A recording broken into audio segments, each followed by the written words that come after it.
విషాదం నుంచి కొంచెం తేరుకొని ఎట్టకేలకు ఏం చేశాడు, ఓ మంచి పని చేశాడు. విషాదం వస్తే వచ్చింది కానీ ఏం చేశాడు, విషాదంలో నుంచి బయటపడటానికి భగవంతుణ్ణి శరణు వేడాడు. మరొకటి ఏంటంటే శరణాగతి పొందాలన్నా ఈ అహంకారం ఒప్పుకోదు, కాస్త బుద్ధి పని చేయాలి.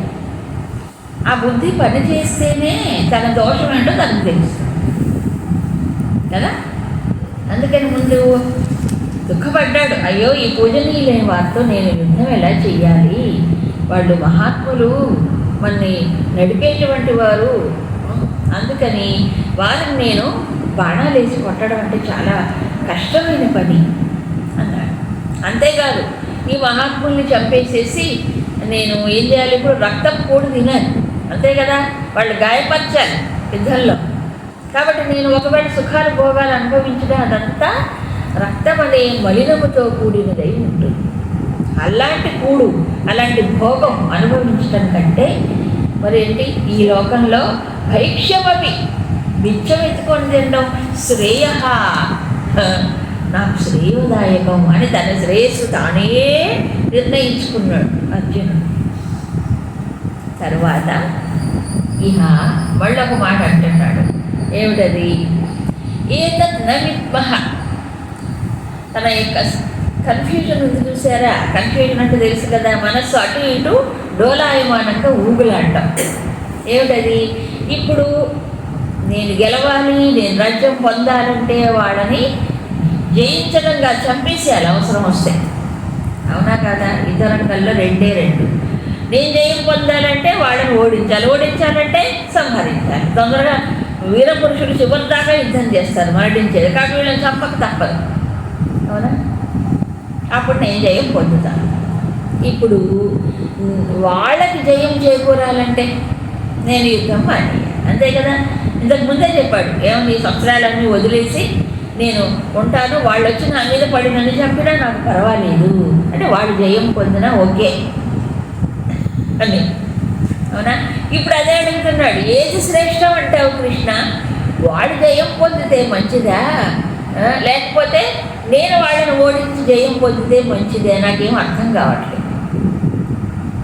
వాళ్ళని ఓడించాలంటే వాళ్ళని చంపాలి, నేను ఓడింపబడాలి, అని చంపినా పర్వాలేదు, నాకేం లేదు. ఇప్పుడు మధ్యలో ఎందుకు కన్ఫ్యూజన్ వచ్చింది, నువ్వు చంపబడ్డా నీకు ఇష్టమేగా, ఎందుకు ఈ సందేహం కలిగింది, వాళ్ళందరూ వస్తారు నేను చంపుతాను సరిపోదా. కాదు కాదు, అసలు యుద్ధ రంగంలో అడుగుపెట్టింది ఎందుకంటే జయం పొందటానికే, గెలవడానికే వచ్చాడు. మధ్యలో మైండ్ ఏమైంది, దిగజారిపోయింది మనస్సు, కాబట్టి విచక్షణ పోయింది, అందుకు కన్ఫ్యూజన్లో పడిపోయాం. దానికి మూల కారణం ఏంటంటారు, ఎందుకు ఇంత తొందరగా మనస్సు అంత దెబ్బతిన్నది, కారణం స్వజనులు, మమకారం అనే మోహం. ఎంత పవర్ఫుల్ అంటే ఈ మోహము మొత్తం ప్రపంచాన్ని అంతా తిప్పేసేది అదే కదా, ఈ మమకారం, ఈ మోహం. అన్ని తప్పుడు పనులు దానివల్లే జరుగుతాయి, అన్ని అనర్థాలకి కారణం మోహమే, అవునా. కాకపోతే ఇలాంటి సందేహం ఎవరికి, సామాన్యుడికి కూడా రాదు. సామాన్యుడికి కూడా, మామూలు బుద్ధి స్థాయిలో ఉన్నవాడికి కూడా నేను జయం పొందాలి, వాడు జయం పొందాలి ఇది రాదు, అవునా కదా. ఎవడైనా నేనే గెలవాలి, నేనే ఇదిగా ఉండాలి అనుకుంటాడు, అంబిషన్ ఉంటుంది. ఇదేమిటి అర్జునుడు మరి అంతమే గొప్పవాడు ఇలా అయిపోయాడు. కారణం ఏంటంటే వీళ్ళందరూ ధార్తరాష్ట్రా, మా పెద్దనాన్న కొడుకులు వీళ్ళందరూ నా సోదరులు కదా, వీళ్ళందరినీ చంపుకున్న తర్వాత నజిజీవిషామహ, ఇక మాకు జీవించాలనేటువంటి ఇచ్చ కూడా ఉండదు.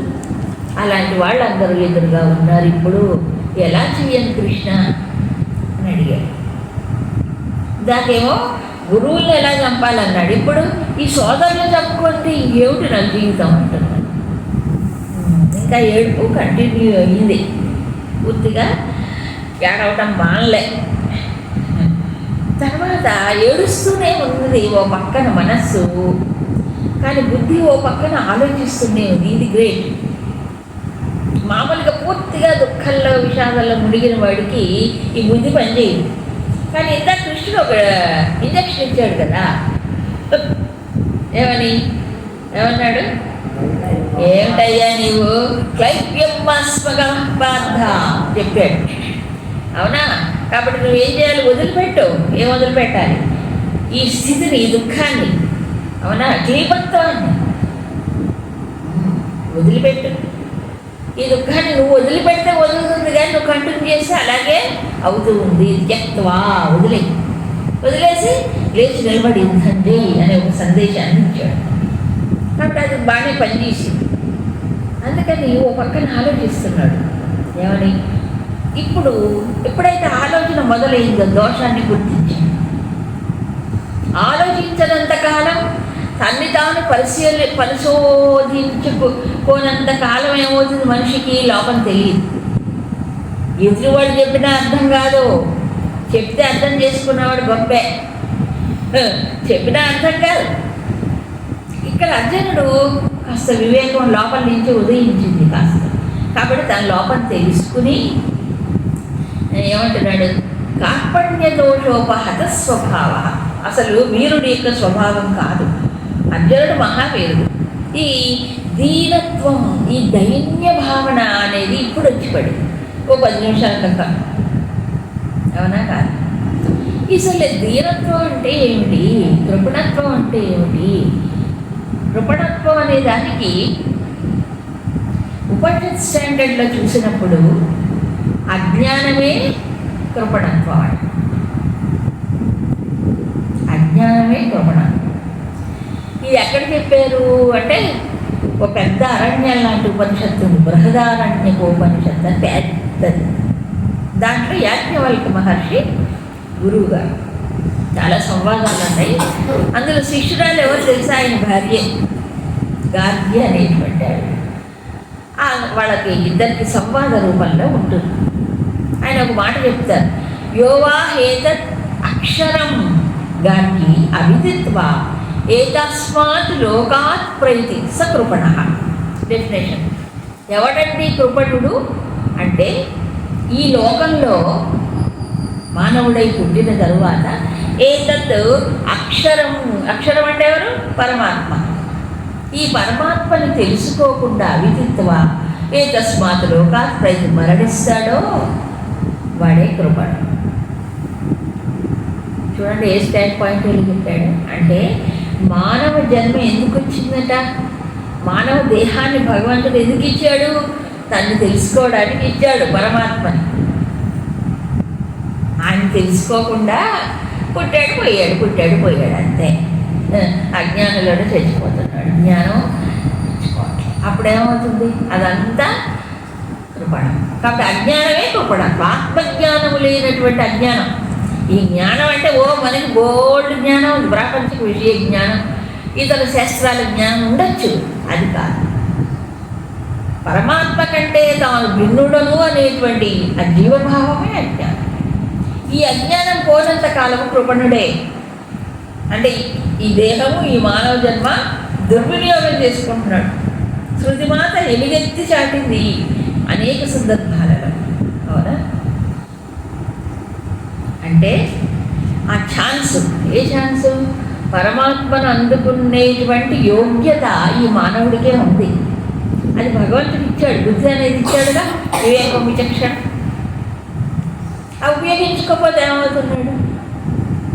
అది అంటే ఎలాగుంటుందంటే, లోభోపహత చేత సహా అన్నాడు మొదటి అధ్యాయంలో దుర్యోధనాదుల గురించి చెప్తూ, యజ్ఞప్యేతేన పశ్యంతు లోభోపహత చేత సహా. లోభంతో, రాజ్యలోభంతో వీళ్ళకి ఈ కులక్షయం వల్ల దోషం వస్తుందని తెలియలేకపోతున్నారు. తెలిసిన మనమైనా నివారించాలి కదా అని వాళ్ళలో దోషాన్ని వివరించాడు. ఇప్పుడేం చెప్తున్నాడు? కార్పణ్య దోషోపహత స్వభావ. నాకు కార్పణ్యం అనే దోషం వచ్చింది, నా బుద్ధిని ఆవహించింది. ధర్మ సమ్మూఢ చేత, ధర్మాధర్మ నిర్ణయం నేను చేసుకోలేకపోతున్నాను అన్నాడు. అవునా? అంటే ఏంటి అర్థము? ధర్మం ఏదో అధర్మం ఏదో నిర్ణయించినటువంటిది మనస్సు, బుద్ధి నిర్ణయిస్తుంది, వివేకంతో. ఆ బుద్ధి కూడా దారి తప్పింది. అది ఇప్పుడు ట్రాజడీ అదే, అవునా? కాబట్టి లోపల అనంతమైనటువంటి పరమాత్మ కూర్చుని బుద్ధిని భగవంతుడు ఇస్తే ఆ బుద్ధితో పరమాత్మను అందుకోలేకపోవడమే, లేకపోతే కృషి చెయ్యకపోవడమే విసిగికొట్టుతారు లోపల, అవునా? అంతుంది. నువ్వేది కొంతైనా పొందితేగా. లోగా ఏం చేస్తాడంటే తాను తినడు, ఇతరులకు పెట్టడు, తాను పొందడు, ఇతరులకి అవకాశం ఇవ్వడు. మానవుడికి ఆ యోగ్యత ఉన్నా దాన్ని ఉపయోగించుకోకపోవడమే ఇక్కడ కృపణత్వం అన్నాడు. ఇంకోటి ఏంటంటే నాకు తెలియదు అని కృష్ణుని శరణు వేడు ధర్మ సమ్మోడ చేత. అది మంచి విషయం. నాకు తెలియట్లేదు కృష్ణ, శాధి నన్ను నడిపించు, శిష్య తే అహం, నేను శిష్యుడిని అని చెప్పాడు. ఇది చాలా మంచి విషయం. ఇప్పుడు చాలామంది అడుగుతారు, ఏమంటే మా గురువులు ఎవరు లేరండి, మా గురువు గారు దేహం చాలించాలి, ఎవరిని అడగాలి? అందరికీ గురువు అన్ని దేహములలో ఏ దేహాన్ని ధరించి వచ్చినా ఈశ్వరుడే గురువు. ఒక్కోసారి ఒక్కో దేహంలో నుంచి ఒక్కొక్క విషయాన్ని మనకు బోధ చేస్తాడు. ఎవరు? ఆ ఈశ్వరుడే. ఈశ్వరు గురురాత్మేది అన్నాడు కదా. ఈశ్వరుడు గురువు ఆత్మ ఒకటే. సో ఈ ఇన్ని గురువుల రూపంలో ఉన్నది ఎవరు? ఈశ్వరుడే చెప్తున్నాడు. అది మర్చిపోతే ఎట్లా? ఎదురుగా ఉన్నా లేకపోయినా ఈశ్వరుడు ఉన్నాడుగా. గురు శరీరం ఎప్పుడూ ఉంటుందా? ఈశ్వరుడు ఎప్పుడూ ఉంటాడు, అవునా కాదు? కాబట్టి ఏం చేయాలి? ఇప్పుడు ఆ ఈశ్వరుణ్ణి అడగాలి, శరణాగతి పొందాలి. అది విచిత్రం ఏంటంటే ఇందాకటి దాకా అర్జునుడు ఆర్గ్యుమెంట్స్, వాదనలు చూస్తే నాకే అంతా తెలుసు అన్నట్టు చెప్పాడు కృష్ణుడితో, అవునా? ఏమీ తెలియని వాడు మూఢుడు ఏమంటున్నాడు? నాకు అన్నీ తెలుసు అంటు. ధర్మ సమ్మోడ చేత ఇప్పుడు నాకు తెలియదు అంటున్నాడు.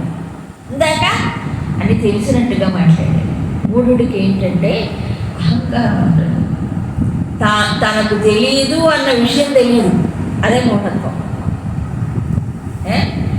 నాకు తెలియదు అని తెలుసుకోవడం కొంత జ్ఞానం ఉన్నట్టు లెక్క. సోక్రటీస్ అని ఒక తత్వవేత్త ఉన్నారు, గ్రీక్ ఫిలాసఫర్. ఆయన ఒక మాట అంటాడు, ఏమిటి అంటే ముందు తత్వం తెలియకపోయినా నాకు తెలియదనే విషయం తెలుసుకోవాలిగా. నాకే అంతా తెలుసు అని అన్నాడు అనుకోండి, అంతకంటే మించిన అజ్ఞానం లేదు. ఎప్పుడైతే కొంత తెలుసుకుంటాడో నాకు తెలిసింది ఇంతే, నాకు ఏమీ తెలియదు అన్నవాడే జ్ఞాని తెలుసుకోవడానికి ప్రయత్నం చేస్తాడు. నాకు తెలుసును అన్నప్పుడు ప్రయత్నం ఆగిపోతుంది, అక్కడ దారి మోసుకుపోతుంది. నాకు తెలియదు అన్నప్పుడు ప్రయత్నం చేస్తాడు, విచారణ చేస్తాడు. కాబట్టి అజ్ఞానంలో ఉన్నవాడు నాకు తెలుసు అంటాడు, జ్ఞానంలో ఉన్నవాడు నాకు తెలియదు అంటాడు. అవునా కాదా? మనకి ఈ ఎక్కడ కేనోపనిషత్తులో వస్తుంది, ఆత్మజ్ఞాని ఎప్పుడు నాకు తెలుసును అంటుంది. ఎందుకు? ఇది బుద్ధి స్థాయిలో తెలుసుకోబడే విషయం కాదు కాబట్టి, కేవలం అనుభవం ద్వారా పొందేది. అందుకని నాకు తెలుసును అంటాడు ఇప్పుడు జ్ఞాని. ఈ తెలియని వాడు ఏమంటాడు? కొంత తెలుసుకొని ఈ శాస్త్రంలో కాస్త చదివి అర్థం చేసుకొని ఒక తెలుగును అంటాడు. ఇక మరీ మూఢుడు ఉన్నాడు, ఏమిటది? శాస్త్రము తెలియదు, ఏమీ తెలియదు, నాకు తెలుసును, నేను అనుకున్నదే నిజం అనుకోండి. ఇది ఇంకా ఘోరం. ఇప్పుడు అర్జునుడు ఎవరు? బెటర్. ఎందుకు బెటరు? తెలుసుకున్నాడు, నాకు తెలియదనే విషయం అర్థమైంది. ధర్మాధర్మ నిర్ణయమే చేయలేని వాడు పరమాత్మ గురించిన జ్ఞానం విషయంలో ఏమన్నా మీకు అసలు జరగనే జరగదు. ముందు ఈ ప్రపంచంలో ఈ కనీస వివేకం ఉండాలి. నేను చేసేది తప్ప ఒప్ప, నేను ఇలా చెయ్యాలా చేయకూడదా, ఇంత మాత్రం విచక్షణ ఉండాలి కదా. అదే లేనటువంటి వాడు ఏం పొందుతాడు? సో దీనికి మూల కారణం ఏంటి? ఎందుకు ఇంత మూఢుడైపోయాడు చెప్పండి? ఆవరణ దోషం. ఏ ఆవరణ? అజ్ఞానం అనే ఆవరణ. దానివల్లనే మోహం వచ్చింది. అందుకే వేదాంత పరిభాషలో జ్ఞానం కదా, అజ్ఞానం రెండు రకాలు: ఆవరణ, విక్షేపం. ఆవరణ తమోగుణం, విక్షేపం రజోగుణం. ఈ ఆవరణ విక్షేప దోషాలు ఉన్నంత కాలము ఆత్మజ్ఞానము రాదు. కాబట్టి ముందు ఏం చేయాలి? విక్షేప దోషాలు తొలగించుకొని ఆవరణ పూర్తిగా తొలగించుకోవాలి. కానీ మానవుడికి ఏమవుతుందంటే మోహం మాటి మాటికి అడ్డం వస్తుంది. కాబట్టి అజ్ఞానం పూర్తిగా తొలగిపోయే అవకాశం ఉండదు. అజ్ఞానం పూర్తిగా పోవడానికి ఒకే ఒక నివారణోపాయం ఆత్మజ్ఞానం ఒకటే. అందుకని రాబోయే శ్లోకాల్లో శ్రీకృష్ణుడు ముందు ఈ విషయమే బోధిస్తాడు. సరే, ఇప్పుడు కృష్ణుడు చెప్పడానికి సిద్ధంగా ఉన్నా రిసీవ్ చేసుకోవడానికి ఇతను యోగ్యుడు కావాలి కదా. అందుకని ఆ యోగ్యత కల్పించడానికే ఇంత పెద్ద నాటకం. అవునా? ఇప్పుడు ప్రపన్నుడయ్యాడు, శరణాగతి పొందాడు. ఈ శరణాగతి పొందటం కూడా అందరికీ సాధ్యము కాదు. ఊరికే కాయో పండో పెట్టడం ఈజీ కదా, మిగతావన్నీ కర్మలు చేయటం ఈజీ. భగవత్పాద కర్మలు చేయటమే. శరణాగతి పొందటానికి చాలా ఏముండాలి? సంసిద్ధత ఉండాలి. ఎప్పుడు పొందుతాడు తెలుసా అండి? ఈ అహంకార జీవులు బాగా దెబ్బ తగిలినప్పుడే, బాగా విపరీతమైన శోకం దుఃఖం వచ్చినప్పుడు దాని నుంచి బయటపడటానికి దారి వెతుక్కుని నీవే తప్పని తప్పరం బెరుగా గజేంద్ర మోక్షంలో అన్నాడు కదా గజేంద్రుడు, నీవు తప్ప నాకు ఇంకేమీ లేదు ఆధారము అని నారాయణ మూర్తిని ఎదిగించాడు. అప్పటిదాకా పోరాడాడు వీరుడుగా. శక్తిహీనమై హీరో కాస్త జీరో అయిపోయి లావొక్కింత లేదు, ఇంత మాత్రం బలం లేకుండా ధైర్యం తప్పి పట్టు తప్పి ఆయన పూర్తిగా బలహీనుడైనప్పుడు ఇంకేం చేయాలి చెప్పండి? అప్పుడు శరణాగతి. కాబట్టి అలాంటి పరిస్థితులు రావడం అనేది నాకు అనిపిస్తుంది నిజంగా భగవంతుడి ఆశీర్వాదమే. అలాంటి పరిస్థితి వచ్చినప్పుడు దాన్ని ఉపయోగించుకొని ఏమవుతాడు? ఉద్ధరింపబడతాడు. కాస్తో కూస్తో పుణ్యం ఉంటేనేంటి, కాస్తో కూస్తో పూర్వజన్మ సుకృతం ఉంటేనే భగవంతుడు శరణాగతి పొందగలడు. మీరు కావాలంటే భాగవతంలో చూడండి, పూర్వజ్ఞాన సంపత్తితో అని అంటాడు. ఇంతకుముందు జన్మల్లో ఎంతో పుణ్యం చేసి ఉపాసన చేసి ఏదో చేసి ఉంటాడు. అది ఆ సమయంలో అతనికి స్ఫురణ రూపంలో వస్తుంది. అప్పుడు శరణాగతి పొందుతాడు. పాపాత్ముడు శరణాగతి పొందడు. అసలు ఆ బుద్ధే రా. ఎంతసేపటి ప్రపంచంలో తిరుగుతాడు, ఏదో చేస్తాడు కానీ భగవంతుడి వైపు మళ్ళినా శరణాగతి పొందడు. కాబట్టి అర్జునుడు చాలా పుణ్యాత్ముడు. అవునా? లేకపోతే భగవంతుడిని తన సారథిగా ఎంచుకునేవాడు ఎవడండి? ఎంతో కాస్త పుణ్యం ఉంటేనే జరుగుతుంది. కాబట్టి ఏమన్నాడు? షాది మాం అన్నాడా? శిష్యస్నేహం అన్నాడా? అంటే గురువుగా స్వీకరించాడు. గురువుగా స్వీకరిస్తే అప్పుడు బోధ మొదలవుతుంది. అవునా? ఈ శరణాగతి అనేది చాలా విచిత్రమైన విషయం. ఇది ద్వైతంలోనూ ఉంది, అద్వైతంలోనూ ఉంది, విశిష్టాద్వైతంలోనూ ఉంది. కాకపోతే వాళ్ళ యొక్క పరిపక్వతను బట్టి శరణాగతి యొక్క స్థితి వేరుగా ఉంటుంది కదా. ముందు ఏమనాలి? మొట్టమొదటి ఏమీ తెలియనటువంటి వాడు ఎలా శరణాగతి పొందాలి? ఏమిటి మనకు తెలియదు. శరణాగతి పొందండి. ఏమిటి శరణాగతి పొందడం అంటే? నేను నీ వాడిని అని చెప్పుకోవాలి భగవంతుడికి ఎప్పుడు. దాస చరమావధిదాస వెంకటేశ్వర సుబ్రహ్మణ్యం అంటాడు. అవునా? అంటే నేను నీ దాసుడిని, నేను నీ వాడిని, నీకు చెందిన వాడిని. దీని శంకరాచార్యులు కూడా విష్ణు షట్పది అనే దాంట్లో ఒక మాట చెప్తారు. ఏమని చెప్తారు? సాముద్రోహి తరంగ క్వచన సముద్రో న తారంగ.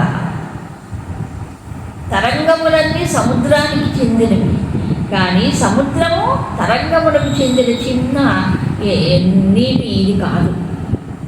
అవునా? కాబట్టి భగవంతుడు సముద్రుడైతే తానెవరు? ఓ తరంగం. మమైవాంసో జీవలేఖ అన్నాడు. అందుకే తరంగం. కాబట్టి నేను నీవాడిని, కానీ నీవు నావాడివి కాదు. అంటే ఇక్కడ ఈ స్థాయిలో ఆ తాదాత్మ్యం రాదు జీవుడికి అజ్ఞానంగా కదా. ఇది ప్రారంభంలో. కాబట్టి ఏమిటి నేను స్వతంత్రుడు కాదు స్వామి, నేను అస్వతంత్రుణ్ణి, నీవు సర్వస్వతంత్రుడు, ఈశ్వరుడివి కదా. కర్త అకర్త అన్యథా కర్త. ఇది చెయ్యాలంటే చేయగలడు ఈశ్వరుడు, ఇది చేయకూడదంటే ఆదేశిస్తాడు. ఇది ఇలా కాదు ఇంకో రకంగా చేయాలంటే చేసే ఒక శక్తి ఆయనకు ఉంది ఈశ్వరుడు. జీవుడికి ఏముంది, చేయాలంటే చేయలేడు, చేయకూడదు పని చేస్తూ ఉంటాడు. ఇది కాదు ఇంకో రకం మార్చుకోవాలంటే కూడా సాధ్యం కాదు. ఇది జీవుడు యొక్క గతి. ఇలాంటి జీవుడు ఏం చేయాలి? ఇప్పుడు శరణాగతి పొందాలి. ఏమిటి? స్వామి నేను నీవాడిని, నేను నీవాడిని, నేను నీవాడిని. అప్పుడు భగవంతుడు ఏమవుతున్నాడు? నీ వాడిని అంటే కరిగిపోయిన వాడు ఎవడైనా ఉన్నాడా చెప్పండి? ఉంటారా? కాబట్టి పాపం వీడు నావాడు, కాబట్టి వీడిని రక్షించాలి, వీడిని సరైన దారిలో పెట్టాలనే బకాలతో తీసుకుంటాడు, బాధ్యత తీసుకుంటాడు. నేనే అంటే చావు, నీ చావు నీ చావు కదా. నేను నీ వాడిని అంటే ఆయన అంగీకరిస్తాడు, తీసుకు ఎలాంటి వాడినైనా స్వీకరించి అతనికి మేలు చేకూరుస్తాడు.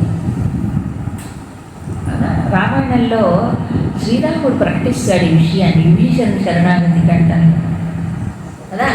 ఎవరైనా సరే ఒక్కసారైనా సరే నేను నీ వాడిని అని గనక ఆయన్ని సమీపిస్తే వాడికి ఏ భయము లేకుండా చేస్తాడు. రాముడు ప్రతిజ్ఞ చేస్తాడు. అలాగే గజేంద్రుడు ప్రతిజ్ఞ, భగవంతుడి ప్రతిజ్ఞ ఉంది. గజేంద్రుడు అక్కడికి శరణాగతి పొందాడు. పొందిన తర్వాత ఏమైంది? కనిపించింది వెంటనే వెళుతా వచ్చాడు, భగవంతుడు రక్షించాడు. ఏమిటంటే అది కథ, అది మొసలి. ఏం మొసలి? ఇదిగో ఈ మోహం అనే మొసలే పట్టుకుంది. ఈ జీవుడిని జన్మ జన్మలు పట్టుకుండేది మోహం అనే మొసలే. ఆ మొసలి నుంచి విడుదల కావించాడంటే ఏంటి? సుదర్శనం ద్వారా కావించి. సుదర్శనం అంటే సృష్టి దర్శనం, మంచి వివేక జ్ఞానం. అది భగవంతుడు ఇస్తే ఈ మోహం అనేది మొసలు వదులుతుంది, అజ్ఞానం పోతుంది కదా. అది అడగాలి కదా, భగవంతుడిని ప్రార్థించాలి కదా. ఈ మోహజాలం నుంచి నన్ను విడిపించు స్వామి అని అడగాలి కదా. అలా చేయగలిగిన వాడు ఆయన అప్పుడు ఇంకెవరు చేయలేరు. కాబట్టి ఆయన శరణాగతి పొందాలి. కాబట్టి నేను నీవాడిని, నేను నీవాడిని అనే భావన మంచిది. ప్రారంభంలో ఎంత శాస్త్రజ్ఞానం ఉన్నా ఇది కనుక మారకపోతే వేస్ట్. ఇంకొంచెం ఎదిగిన భక్తుడు కాస్త భక్తి బాగా పాదుకున్నది, లోపల నిండింది. ఆ భక్తి నిండినప్పుడు విచిత్రం ఏంటంటే భక్తుడు స్వతంత్రుడై భగవంతుడు భక్త పరాధీనుడు అవుతాడు. ముందు ఇంతకుముందు స్థితిలో నేను నీవాడిని అన్నప్పుడు భక్తుడు అస్వతంత్రుడు, నీవు స్వతంత్రుడు. ఇప్పుడు భక్తి బాగా పెరిగినప్పుడు ఏం చేస్తాడు? నువ్వు వాడు, నేను నీవాడు, నువ్వు నావాడు అంటాడు. ఎక్కువ సన్నిహితం అయిపోయినప్పుడు ఏమంటాడు? దమ్ములు చేసిన ఎట్టి తొండమాంచకురవర్తి రమ్మన్న చోటికి వచ్చి నమ్మిన వాడు. అవునా కదా? అది భక్తుడు. తొండమాన్ చక్రవర్తి ఏమన్నాడు? రమ్మంటే ఎక్కడ రమ్మంటే అక్కడికి వచ్చాడు. భగవంతుడు అలా వెళుతుంటాడు. ఎలాగంటే ఒక ఆవు తన బిడ్డను రక్షించుకోవడానికి ఏం చేస్తుంది? ఆ దూడ ఎక్కడ పోతే దాని వెంట ఆవు పోతుందా లేదా? ఎందుకు? భక్త వాత్సల్యము చేత భగవంతుడు భక్తుడు వెంట పోతుంటాడు. భక్తపరాధి, భక్త వత్సలుడు అంటే అర్థం ఇది. కాబట్టి ఎక్కడున్నా భక్తుడు వచ్చేస్తాడు. ఆయన వచ్చేసి అనుగుణమైన రూపాన్ని ధరించి వాళ్ళు నడిపిస్తాడు, వాళ్ళు రక్షిస్తాడు. వాడికి ఏది కావాలి, ఏది బోధ చేయాలో అది చేస్తూ ఉంటాడు. ఎప్పుడు భక్తి కొంచెం పక్వత రావాలి. అప్పుడు భగవంతుడు ఏమవుతున్నాడు? నువ్వు ఎక్కడికి రమ్మంటే అక్కడికి వస్తావు, ఏం చేయమంటే అది చేస్తా. ఆయన ఏం పట్టించుకోడు, ఏ పనైనా చేస్తాడు దేవుడు. ఏం చేయమంటే అడగక్కర్లేదండి, నిజానికి ఆయనే వచ్చి చేస్తాడు. అయ్యో నా భక్తుడు ఇట్లా అయిపోతుంది.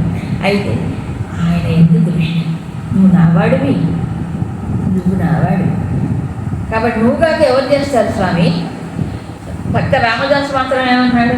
శరణాగత త్రాణ బిరుదాంకి తొడవు కాదా. కాబట్టి నువ్వు శరణాగత త్రాణాన్ని బిరుదు నీకుంది, నన్ను రక్షించకపోతే నీ బిరుదు పోతుంది. నీ బిరుదు కాస్త పోతుంది, మరి నన్ను రక్షించు. నేను దీనుల్లో అగ్రగణ్యుని, ఇవన్నీ మనకి భక్తి తత్వాన్ని చెప్పేటువంటివి ఎందరో మహాత్ములు చక్కగా మనకి మార్గదర్శనం చేశారు కదా. కాబట్టి నీవు నావాడివి అయినప్పుడు నువ్వు కదా చెయ్యాలి. ఇక మూడవ స్థాయి ఏమిటి? అద్వైతం. అద్వైతం అంటే నువ్వు నేను ఒకటే. త్వమేవాహం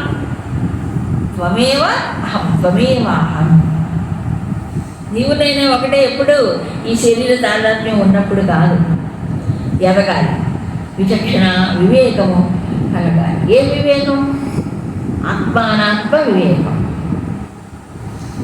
ఈ ఆత్మానాత్మ వివేకం ఉన్నప్పుడు ఈ అనాత్మమైనటువంటి శరీరము, మనసు, బుద్ధి, కాంతచర్య ఇవన్నీ వీటితో తాదాత్మ్యం చెంది కదా పరిమితంలో ఉంటున్నాడు.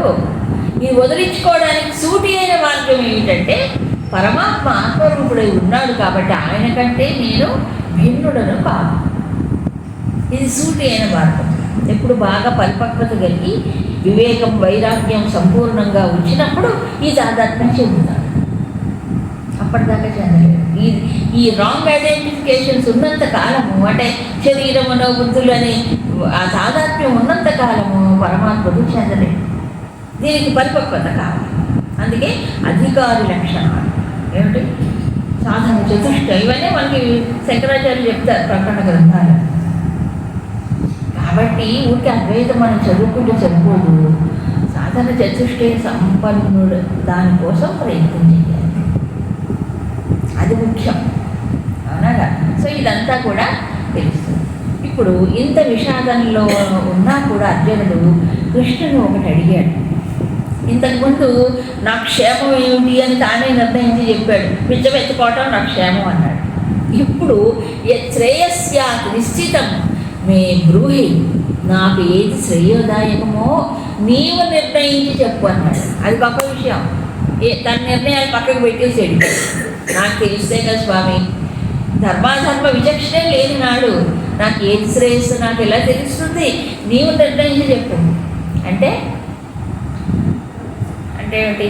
నీవు టీచర్, నేను ఫాలోయింగ్, అవునా? నువ్వు గురువువి, నేను అనుసరించి వెళ్ళేవాడు. ఇప్పుడు ఒప్పుకున్నాడు. అది రావాలి. నీవు నడిపించేవాడివి, నేను నడిపించబడేవాడిని అని వచ్చే వరకు భగవంతుడు ఏమీ చెప్పడు. అడగద్దా? ఆకలి వేయద్దా? ఆకలి వేసిన వాడికి అన్నం పెట్టాలి, కానీ నాకు ఆకలి వేసేదంటే అన్నం ఏం పెడతాం? పెడితే ఇంకా అజీర్ణం అయిపోతాం. సరే, ఇదంతా శరణాగతి పొందిన తర్వాత ఇక శరణాగతి పొందాడు. కానీ ఆ లోపల దుఃఖం అనేటువంటి ఆవేశం ఇంకా ఉంది పాపం. అందుకనే ఏమంటున్నాడు? తన దుఃఖం ఎలాంటిదో కృష్ణుడికి వర్ణించి చెప్తున్నాడు. నా దుఃఖం ఇలా ఉంది కాబట్టి నన్ను ఎలాగైనా దీనిలో బయట దాటించు అనేటువంటి విషయం. చూడండి 8. నహి ప్రపశ్యామి మమాపనుద్యాద్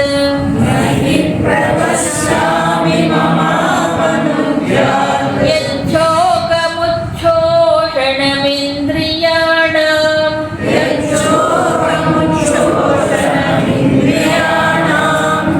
అవాప్య భూమావసపత్నవృద్ధం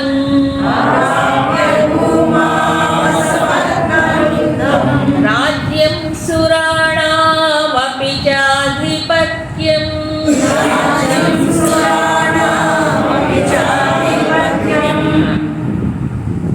ఇప్పుడు ఈ శ్లోకం చదివితే అర్జునుడికి ఉన్నటువంటి ఒక ఆందోళనకరమైన పరిస్థితి అర్థం ఉంటుంది. ఏమంటున్నాడు?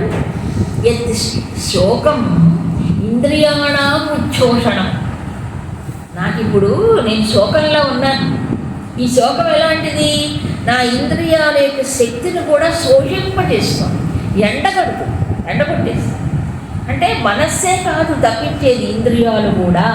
శరీరమే తప్పించింది కదా. వక్చైవ పరిదహ్యతే అన్నాడు ఇందాక.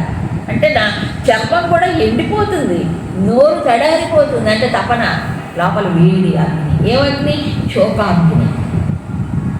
శోకం కూడా అగ్నే, క్రోధం కూడా అగ్నే, విరహం కూడా అగ్నే. 3 రకాల అగ్నులు ఉన్నాయి. అవునా కాదా? జఠరాగ్ని, క్షుత్ అది కూడా అగ్నే.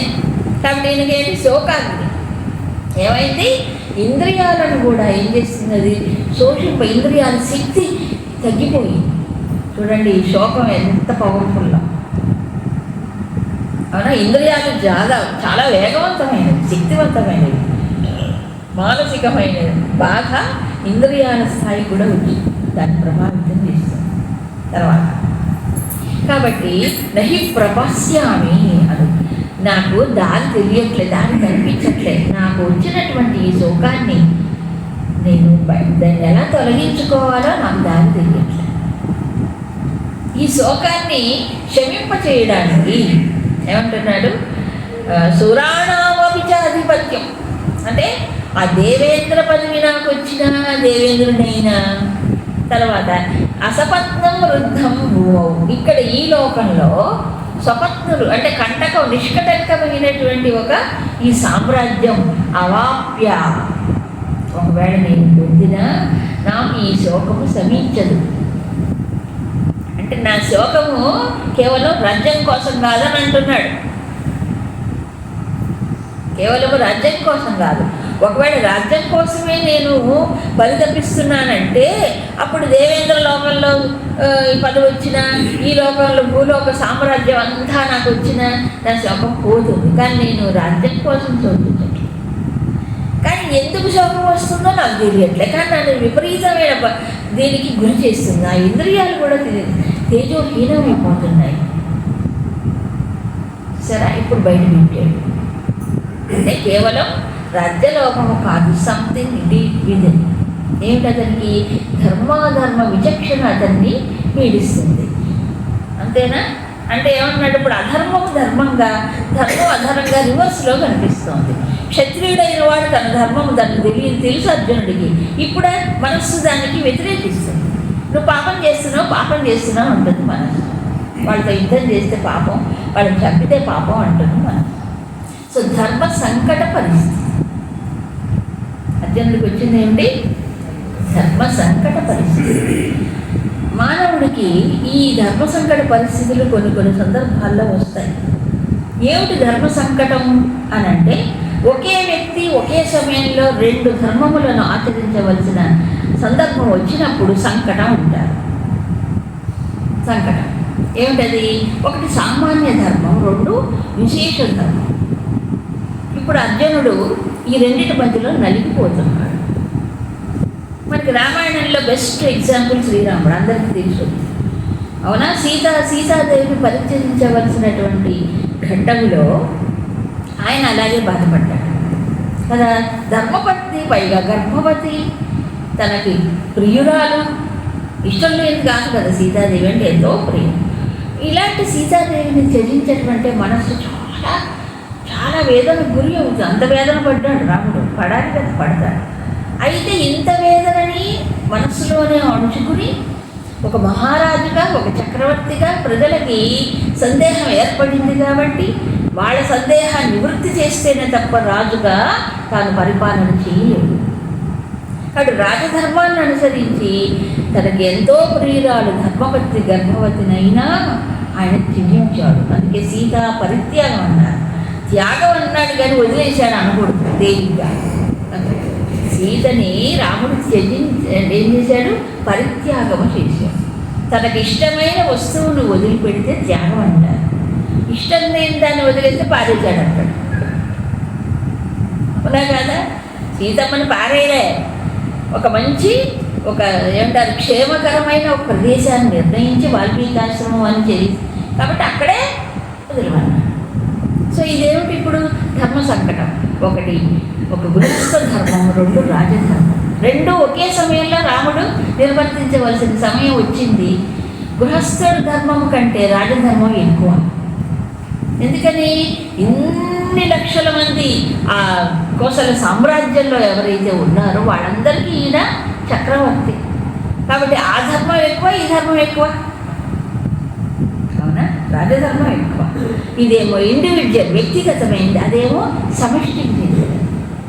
సో సమష్టిది ఎక్కువ కాబట్టి వెష్టి కంటే, వెష్టిని ఏం చేయాలి ఆ సమయంలో? పక్కకు పెట్టేసి సమిష్టినే తాదాత్మ్యం చెంది ఆ ధర్మాన్ని ఆచరించాలి. ఇది క్లియర్గా రామాయణంలో తెలుసుకోవాలి. ఇప్పుడు అర్జునుడు కూడా అదే పరిస్థితిలో ఉంది. సో మనస్సేమో నా సోదరులు అంటుంది, బుద్ధి ఏమో ఏమంటుంది, ధర్మయుద్ధము నువ్వు చెయ్యాలి. కృష్ణుడు చెప్పాడు కదా ధర్మయుద్ధం చేయాలి, తనకి తెలుసు. కృష్ణుడు ఇందాక చెప్పాడు, అవునా కాదా, గెట్ అప్ అండ్ ఫైట్ అన్నాడు. మరి ఇప్పుడు ఏం చేయాలి? ఈ రెండింటి మధ్యలో నలిగిపోయింది. ఏం చేయాలో తెలియట్లా, మనస్సు ఏడుస్తాం కదా. కాబట్టి ఈ శోకము సామాన్యమైంది కాదు కృష్ణ. ఇప్పుడేమో ఇది చెయ్యాలి, ఓ పక్కనేమో అంగీకరించట్లేదు మనస్సు. ఇలాంటి ధర్మ సంకట పరిస్థితి ప్రతి జీవుడికి వస్తుంది. అక్కడ జాగ్రత్త పడే, మనసుకు లొంగకూడదు. అక్కడ నాకు ఇష్టం నీ ఇష్టం పక్కన పెట్టాం. అక్కడ ఏది అవసరమో అది చేసి, నీకు ఇష్టం వచ్చినట్టు చేస్తే అందరూ ఎవరి ఇష్టం వచ్చినట్టు వాళ్ళు చేస్తే నీకేముంది? సమాజంలో ధర్మం ఎక్కడ నిలుస్తుంది చెప్పండి. నా ఇష్టం వచ్చినట్టు నేను చేస్తాను, నా ఇష్టం వచ్చినట్టు నాకు ఉంటా, వాళ్ళంటే నాకు ఇష్టం, వీళ్ళంటే నాకు ఇష్టం, అవేం కుదరం. అక్కడ ఏది అవసరమో ఏది ధర్మమో అది చేయి. నీ ఇష్టం నీ ఇంటి దగ్గర కూడా కుదరదు. పూర్వం సామెత ఉండేది, నా ఇష్టం నీ ఇష్టం నీ ఇంటి దగ్గర కూడా ఇష్టం కుదరదు ఇప్పుడు. మరి అవునా కాదా? బుద్ధి చెప్తుంది, మనసు మాత్రం అంగీకరిస్తుందా? ఒకే దేహంలో ఉన్నాయి రెండు, ఎక్కడ కుదురుతుంది? కాబట్టి దేనికి ప్రాధాన్యత ఇవ్వాలి? చిరకాలం నిలిచే ధర్మానికి ప్రాధాన్యత ఇవ్వాలి. ఈ ఇష్టాలు తాత్కాలికం, కాసేపు వీడి ఇష్టం కాసేపు వాళ్ళ ఇష్టం, మరి పోట్లే, అవునా కదా? మరి మనసుకు కాదు బుద్ధికి ఏది ధర్మమో ఏది అవసరమో ఈ సమాజానికి, ఏది శ్రేయదాయకమో కుటుంబం కానీ సమాజం కానీ దేని శ్రేయది దాన్ని పట్టుకోవాలి. ఈ రెండింటి మధ్యలో ఏమవుతుంది? కాసేపు మనసు నలిగిపోతుంది, అవునా? ఈ సంఘర్షణ ప్రతి ఆలోచన పరుడికి ఉంటుంది. ఆలోచించేవాడికే, కేవలం ఉద్వేగభరితమైన వాళ్ళకి ఈ ఆలోచనే ఉండదు, ఈ సంఘటన అసలే ఉండదు. తన మనసు చెప్పినట్టు వెళ్ళిపోతుంటాడు, వాళ్ళకి ఏ ప్రాబ్లం ఉండదు. మనసు చెప్పినట్టు ఊగేవాడికి ఏం సమస్య? ఓ బుద్ధి ఒకటి ఉండి ఆలోచించి మేల్కుని అది కనుక చేయకూడదు అంటే దానికి బాధ కలుగుతుంది, అవునా కదా? అది సంఘర్షణ. అందుకని నాకు వచ్చినటువంటి ఈ శోకము, నాకు రాజ్యం వస్తే మాత్రం పోతుందా కృష్ణ? పోదు. దేవేంద్ర పదవి వచ్చినా నాకు తొలగిపోదు ఈ శోకం. అలాంటి బాధ నేను పడుతున్నాను అని చెప్పేసి ఏం చేశాడు? ఇప్పుడు ఏం చేశాడో సంజయుడు చెప్పాలి.